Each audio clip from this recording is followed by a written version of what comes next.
দাদা একটা টিকিট দেন তো। কোথায় যাবে? মায়াপুর। মায়াপুর? এই নিন, তাড়াতাড়ি যান, এক্ষুনি বাসটা ছেড়ে দেবে। আপনার ব্যাগটা সরান। হ্যাঁ হ্যাঁ নিশ্চয়ই। একটু সরে বসুন। কি সমস্যা আপনার? আমার দিকে এভাবে ঘালঘাল করে তাকাচ্ছেন কেন? নিয়ে দেখলে চোখ শুকানো ওঠা পড়ে নাকি? টিকিটটা কি? এটা তো এই বাসের টিকিট না। এই বাসের টিকিট না? না, তাহলে? আপনার বাসটা আমাদের বাসের একটু আগে বেরিয়ে গেছে। এই সিটটা ওনার, উনি দুটো সিটে বুক করেছে।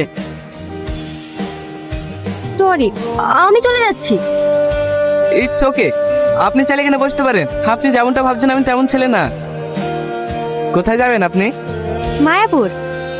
তাহলে তো ভালোই হলো, একসঙ্গে ট্রাভেল করা যাবে। আমিও ওখানেই যাচ্ছি। মায়াপুরের কোথায় যাচ্ছেন আপনি? জমিদার বাড়ি। বড় সাহেবকে আমি অনেক শ্রদ্ধা করি। আর তাছাড়া আপনি ওই বাড়ির ছেলে, আপনার পাশে বসে আমি যেতে পারি? আপনি ভুল ভাবছেন, আমি ওই বাড়ির ছেলে না। তাহলে আপনি ওই বাড়িতে কি করতে যাচ্ছেন? আমি একজন ইলেকট্রিশিয়ান। জমিদার বাবু বলছিল ওই গ্রামে নাকি কারেন্টের খুব সমস্যা, তাই জমিদার বাড়ি যাচ্ছি। আর আপনি? আমার ওই গ্রামেই বাড়ি। আমি কলকাতায় পড়াশোনা করি। আমার পড়াশোনার যত খরচ সব জমিদার বাবুই দেয়। জমিদার বাবু আজকে হঠাৎ এই সময়? আমার লাতে আজকে বাড়ি আসছে, তাই একটু বাজার দিকে যাচ্ছি। রোহন বাবু বাড়ি আসছে? হ্যাঁ। চাষবাস সব ঠিকঠাক চলছে তো? হ্যাঁ বাবু, আপনার তো সব ঠিকঠাক চলছে। আচ্ছা ঠিক আছে, আমি এখন আসি। সত্যি আমাদের জমিদার বাবু অনেক বড় মনের মানুষ।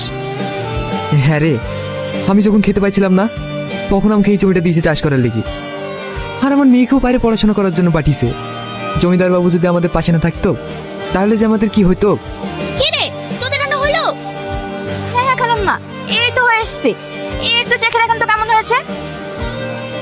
এত ঝাল রোহন খেতে পারে নাকি? একটু পানি দে। বড় মা, আব্বু তোমাকে ডাকছে।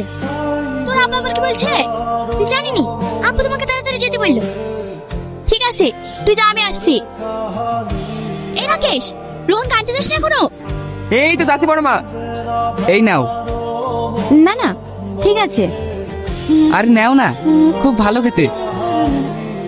মায়াপুর মায়াপুর মায়াপুর। ওই তো জমিদার সাহেবের গাড়ি। আপনাকে নিতে এসেছে নাকি?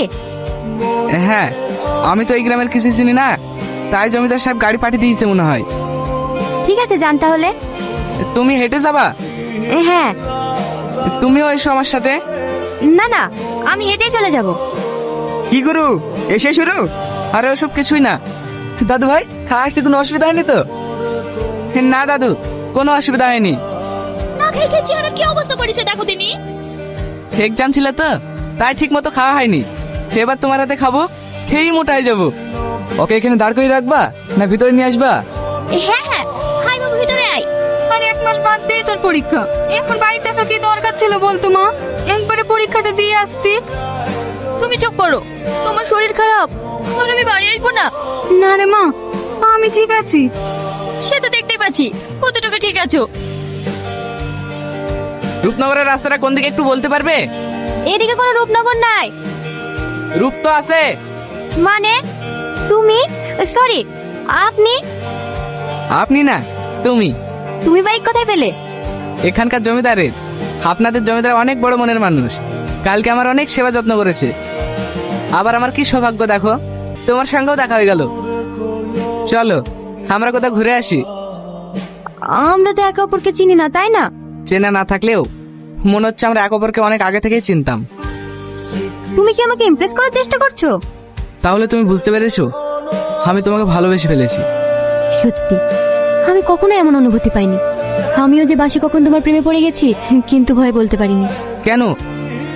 তুমি যদি আমাকে পছন্দ না করো, সেই কারণে। তোমাদের গ্রামটা আমাকে একটু ঘুরিয়ে দেখাবে না? আজ না, অন্য কোনো একদিন। ঠিক আছে, কাল কিন্তু আমি তোমার জন্য এইখানে এই সময় অপেক্ষা করব। তুমি কিন্তু আসবা। ভেবে দেখবো।